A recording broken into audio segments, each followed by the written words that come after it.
Hello, and welcome to the Mid-Ohio Valley Public Forum video podcast. I'm Jennifer Bryant. And I'm Kim van Rijn. And normally we're co-hosts. But today, given our subject, we're going to switch things up a bit. Jennifer will be the host, and since I'm a Navy vet, I'm going to be the interviewee. November 11th is Veterans Day. Is a day set aside to honor those who served their country in our armed forces.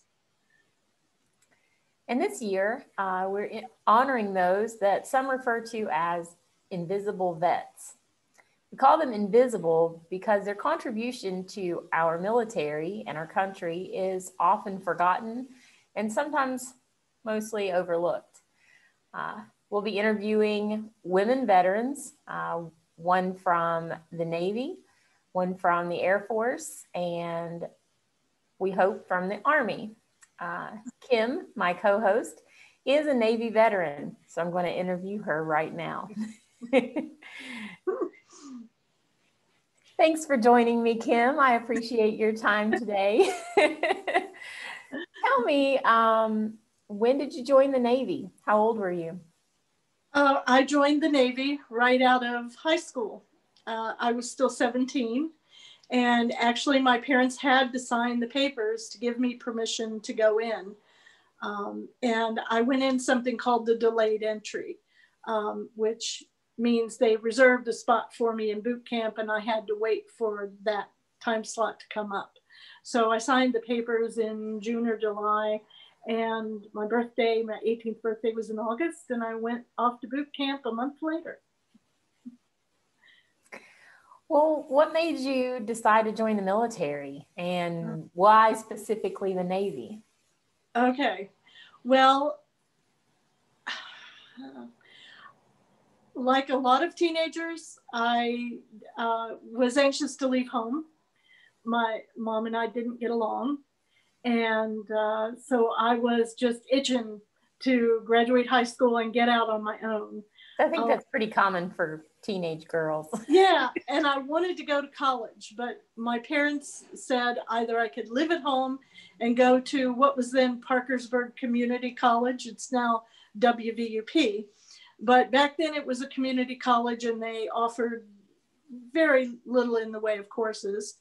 Also, that did not get me out of the house. The other choice they gave me was to go to Liberty College, which is now Liberty University. And I just was not the least interested in that. So one day I was babysitting the kids down the street, and Charlie Crooks, he's an attorney now in Morgantown, but back then he was a 12-year-old kid who was mad about the Army. And he said to me, we were discussing what I was going to do, and he said, why don't you join the Army? And it was like a light bulb went off, and I'm like, oh, they do have women in the military, don't they? It wasn't even something that had crossed my radar screen until Charlie said that. So I went down and I talked to the recruiters, and I pretty much knew ahead of time that it wasn't going to be the Marines or the Army because their uniforms are green. Green is not my color, or it wasn't back then. I didn't like green, so I decided it was going to be either the Air Force or the Navy. And the Air Force, I would have had to wait even longer to get to boot camp, and it was mostly a time thing. Plus, the Navy gave me more of a guarantee on what job field that I could get into. And so I decided to join the Navy.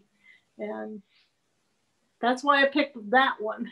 Well, what would you say are some of the things that came as the biggest shocks to you about serving in the military?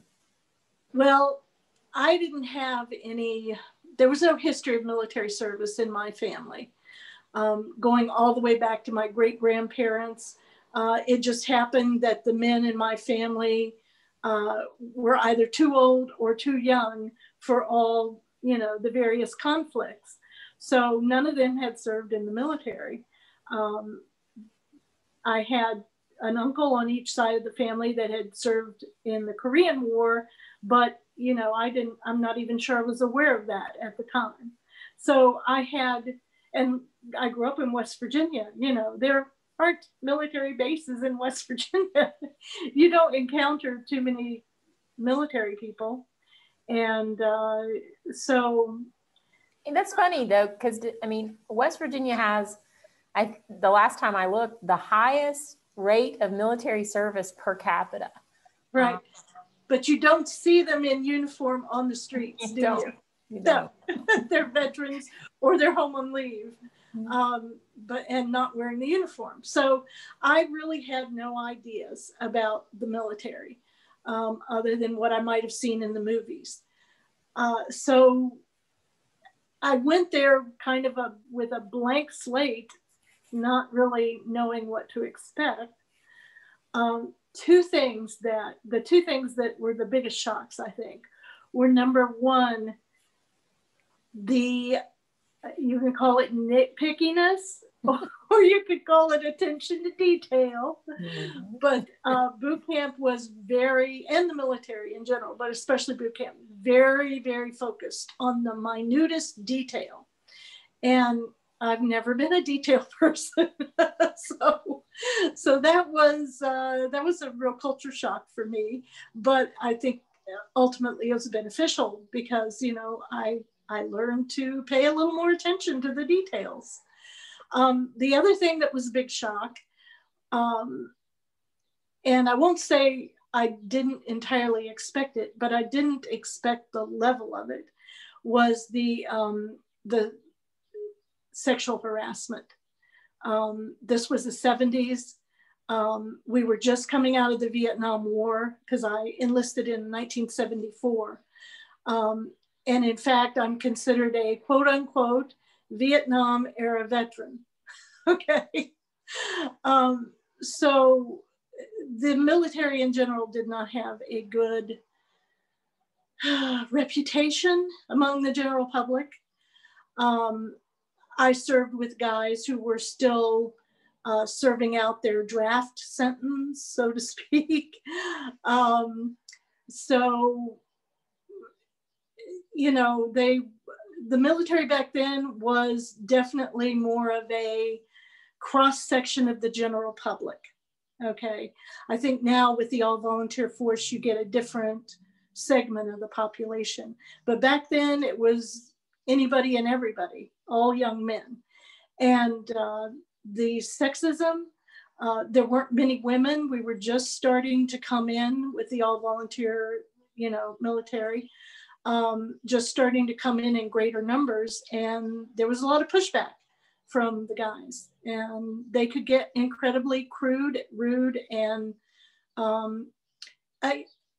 if you want to know the truth, it was a bit like hazing, maybe more than a bit like hazing at work when you're trying to do your job. At my first duty station, my job was filing radio traffic because I was a radioman. And so we had a box with 60 slots. And first you sorted all the traffic by the hour it came in, and then you sorted it by the minute. You take each hour and you sort it by the minute. And that is the way things were filed. They were filed in the order they arrived. So I would stand at my desk and I'd be slotting these papers, and the guys would gather around, and I was just straight out of boot camp. I was barely 18. They would gather around my desk and start making crude remarks as I was trying to do my job sorting the traffic. And I know there were times when my face would be tomato red because of the crudity of their remarks. And I don't think I ever cried, but I really wanted to sometimes because it was difficult. After a while, they let up. I stood up to it. I didn't break down. I didn't cry. I didn't go running to, the commander and like a crybaby. And that wouldn't have done any good, by the way. Our senior enlisted guy came up to me during, I think, the first or second week I was there, and He said, women don't belong in the Navy. He said, this is my Navy. Women don't belong in it. You know, so I knew there was no backup to be had there. So after a while, they laid off. But, you know, that continued, and it still continues today. Maybe to a different extent, or maybe in a different way. But we're talking about the military is young. The people that serve in it are young. So we're talking about young guys who are 18 to, you know, most of them, a lot of them are, you know, just in their teens and 20s. And so they're not very mature, and they don't handle being around women very well. So that was the two big shocks: the attention to detail, nitpickiness, and then the guys and the way they treated the women. Well, I hope sincerely that has improved. I think our country's in a different place now. You know, I hope it's improved. I ask other women vets the question occasionally, and usually I get told, no, that hasn't changed a whole lot. But now I'm sure it's different for different women, because I was a young enlisted woman. I think enlisted women have maybe a harder time. I think women that are just going into the jobs that have traditionally been done by the men get a harder time. So let's say someone in the medical corps, they probably don't see a lot of it. But those that are out on the battlefield, on the front lines, they probably get a lot of it. So, yeah.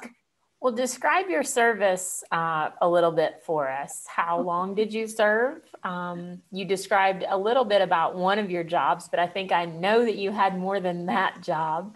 Tell us about some of your stations and any accolades or awards or anything you received. Oh, goodness. Okay, well, I had a very odd career in the Navy. I don't know anybody else that had to change jobs as many times as I did. And every time it was not because I asked to, it was because I kept being the wrong gender. So in the Navy, your job is called your rate. Okay, in the Army and the Air Force, I think they call them MOS, but it's your specialty. Okay, I started out as a radioman, which that's radio communications. Back in the day, that was the teletype operators on the shipboard.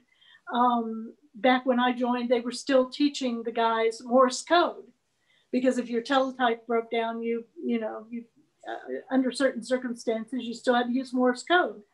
So women were not taught that, because they only use Morse code on the ships.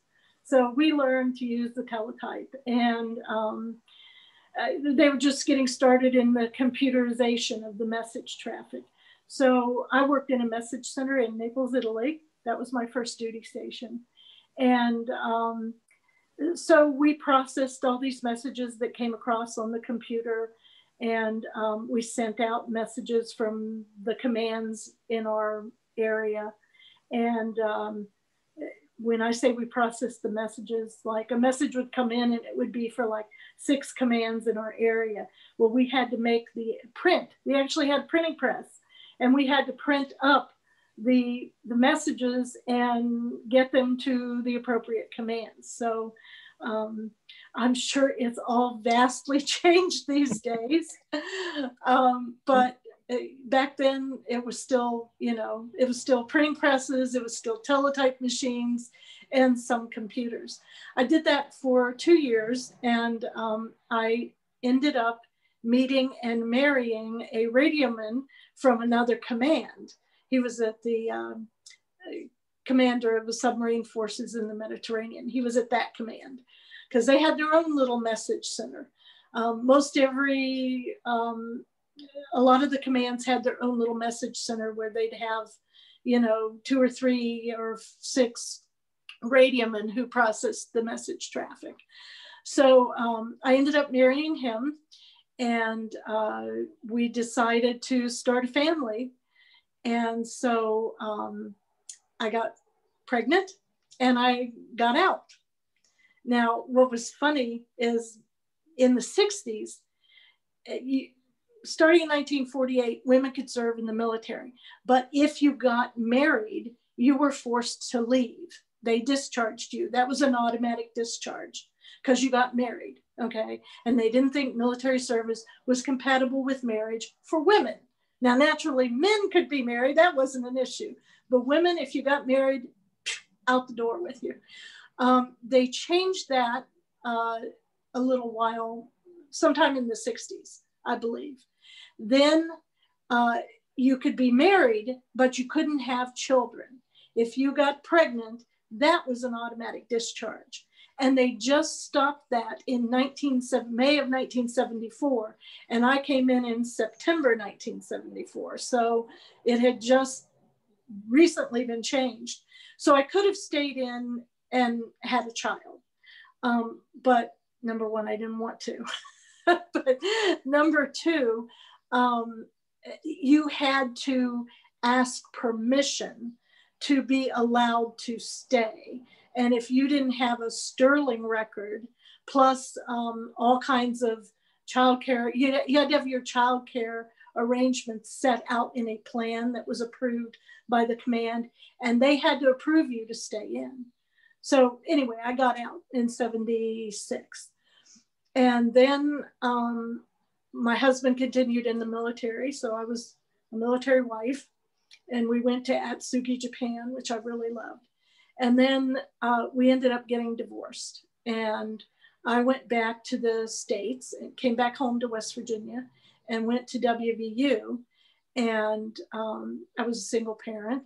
I decided to join the reserves. They had a Navy Reserve unit in Parkersburg at the time. And it was assigned to the USS Vogie, which was a fast frigate down in Mayport, Florida.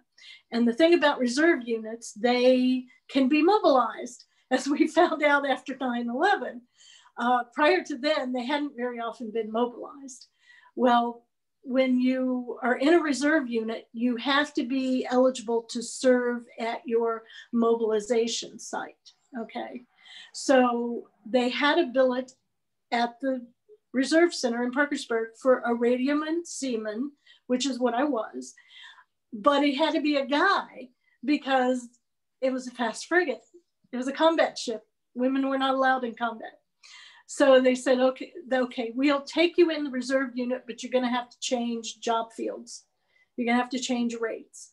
So I became a yeoman, which was an administrative person, basically like an executive secretary type of administration, not like a personnel clerk that deals with service records.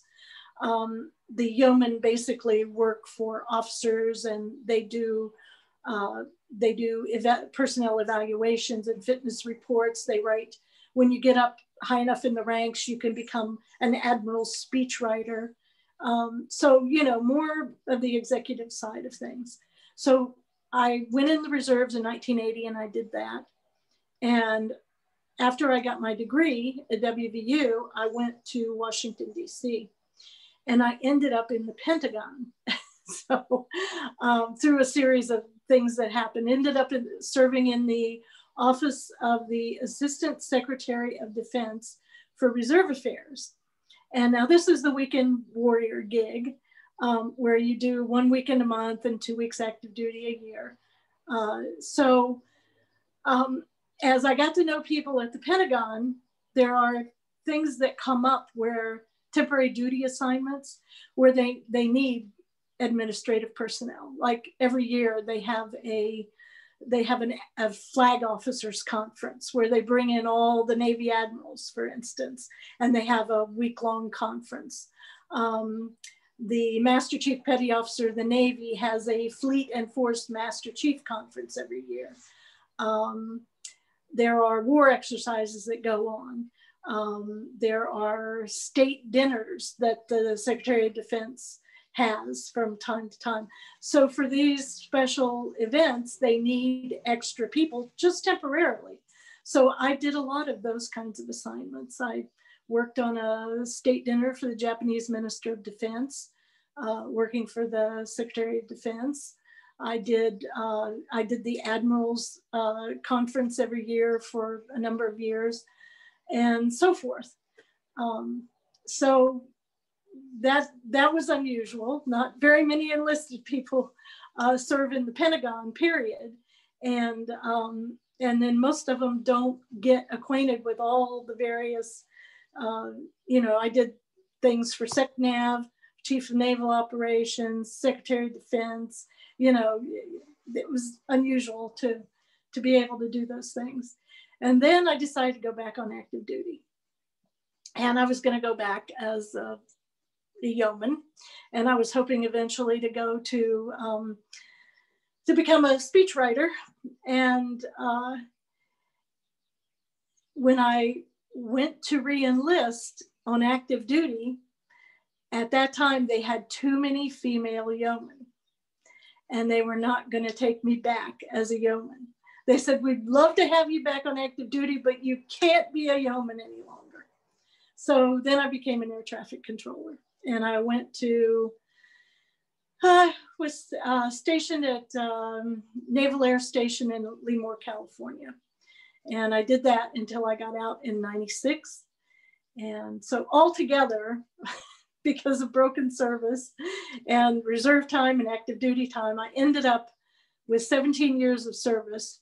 8.5 was active and 8.5 reserve. I earned a few awards while I was working at the Pentagon and at the Air Station. I earned the Navy Commendation Award. I earned the Joint Service Achievement Award and the Navy Achievement Award. So those were my 3 highest awards, and I'm very proud of them. Well, it sounds like we talked about this a little bit, the issue of sexism. So we can move on to how do you feel about having served? Do you have any regrets, or I'm sure you're proud of serving? If you had a chance to go back and tell 17-year-old Kim what you know now, do you think she would decide to serve again? I don't know if she'd decide. I don't know if she'd decide to serve, but I would definitely do it all over again.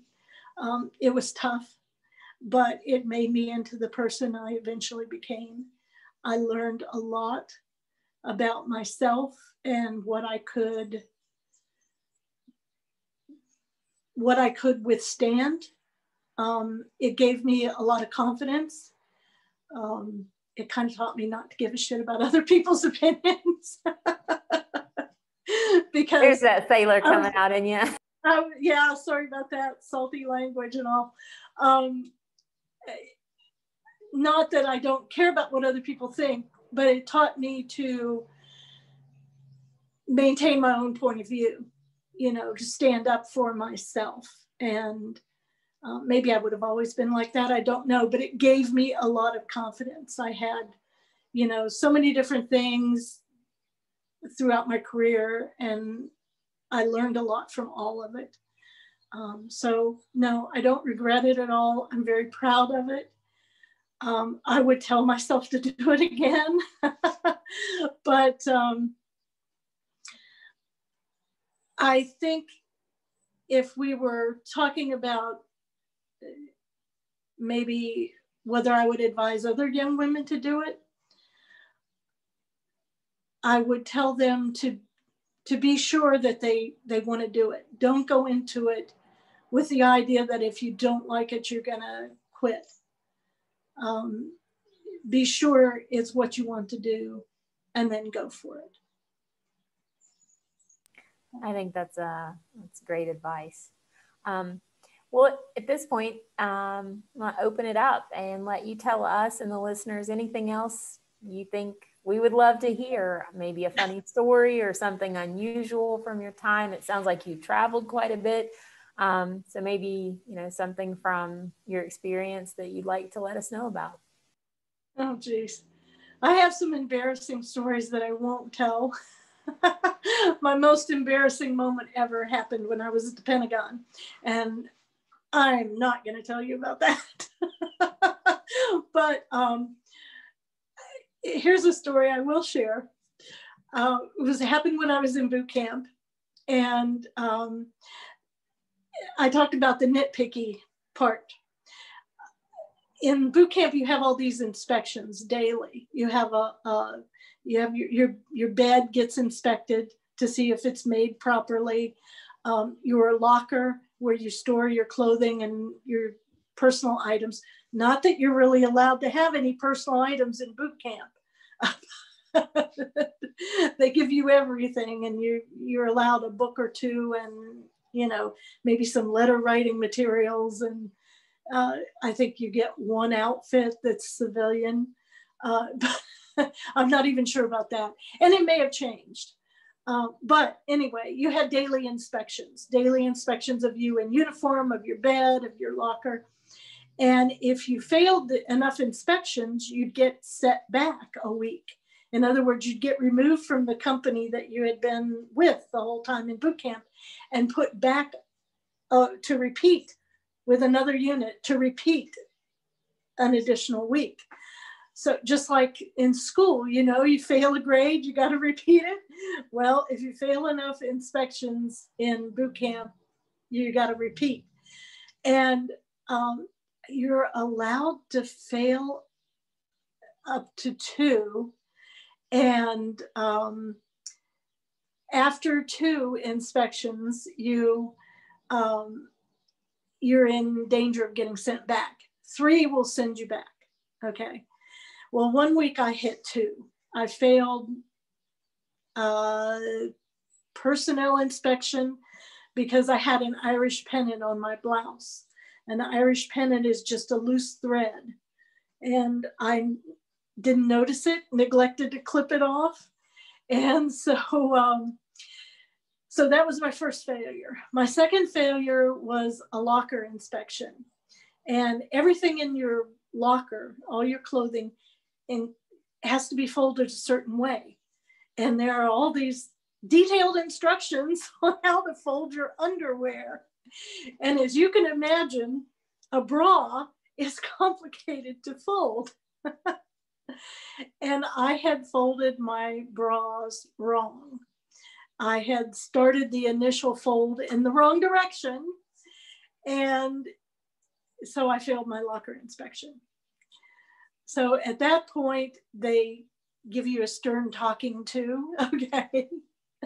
So I got sent to see the company, or maybe, I had a company commander. It was the one above her. So it wasn't my company commander, it was one level above. And she was a British lady. She was doing some kind of exchange program. She was with the British Navy, okay? And first of all, I had to stand at parade rest for half an hour. This is where you stand braced with your arms behind your back and your legs spread. It's called parade rest. I had to stand at parade rest for like a half hour. And we are talking Florida in September, Orlando, Florida, in the hot sun. I was dying of heat. I finally got called in to talk to the lady. She gave me a tongue lashing, up one side, down the other. But one thing that she said to me that I will not forget, I was wanting to become an air traffic controller. That when I initially went in, that was my first pick of a job. And she had my files in front of me, and she knew what job fields I had selected and so forth. And she said, "How can you expect to become an air traffic controller when you can't even fold your bra properly?" So that stuck with me. Because to me, it was like such an absurd thing to say. Do you still fold them properly? I sometimes depends on the amount of drawer space that I have available. I still fold my underwear properly. I still fold my and t-shirts. I still fold them the military way. Yeah, I mean, they really drill it into you, you know? That's one lesson learned for sure. Yeah.